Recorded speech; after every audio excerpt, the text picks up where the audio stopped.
Time అయిపోతుంది sir, ఇంటర్వ్యూకి వెళ్ళాలి, లేకపోతే నా లైఫ్ స్పాయిల్ అవుతుంది సార్. కానిస్టేబుల్ గారు త్వరగా ట్రాఫిక్ క్లియర్ చేయండి, లేకపోతే టమాటోలంతా పాడైపోతుంది. మంత్రి గారు వస్తున్నారు, ఎంతసేపు అయినా వెయిట్ చేయాల్సిందే. ఎంతసేపు వెయిట్ చేయమంటారండి? అవతల బ్యాంక్ టైం అయిపోతుంటే కూలీలు బట్వాడా ఇవ్వాలి. ఏమండే కానిస్టేబుల్ గారు, ట్రాఫిక్ క్లియర్ చేయండి, మా తమ్ముడు తలపల్లి రక్తం పోతుందండి, హాస్పిటల్ తీసుకెళ్ళాలండి బాబు. ట్రాఫిక్ క్లియర్ చేయండి, ఆసుపత్రికి తీసుకెళ్ళాలండి, మా తమ్ముడు సాగు పోతున్నాడండి. ఇప్పుడు అయ్యా కానిస్టేబుల్ గారు మా చెల్లి కడుపుతో బాధపడుతుంది సార్. ఇంకో మనిషి కూడా సాగు బతుకులో ఉన్నాడు, హాస్పిటల్కి వెళ్ళాలి, ప్లీజ్ వదిలేండి సార్. మంత్రి గారు ఆన్ ద వేలో ఉన్నారు, ఆయన వెళ్ళగానే పంపిస్తాను. ఇప్పుడు నిన్ను పంపిస్తే అందరినీ పంపించాలి, నా ఉద్యోగం ఊడిపోతుంది. అదే సార్ అలా అంటారు. వెళ్ళు. ఎంతసేపు అని వెయిట్ చేస్తామండి? మంత్రి గారు వెళ్ళేంత వరకు.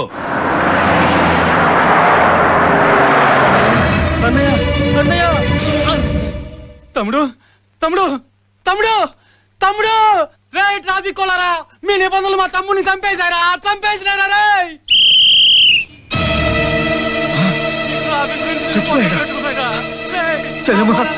చెల్లెమ్మ నా చెల్లెమ్మ కూడా ఇదే గతి పడుతుందేమో. నా చెల్లెమ్మ చచ్చిపోకూడదు.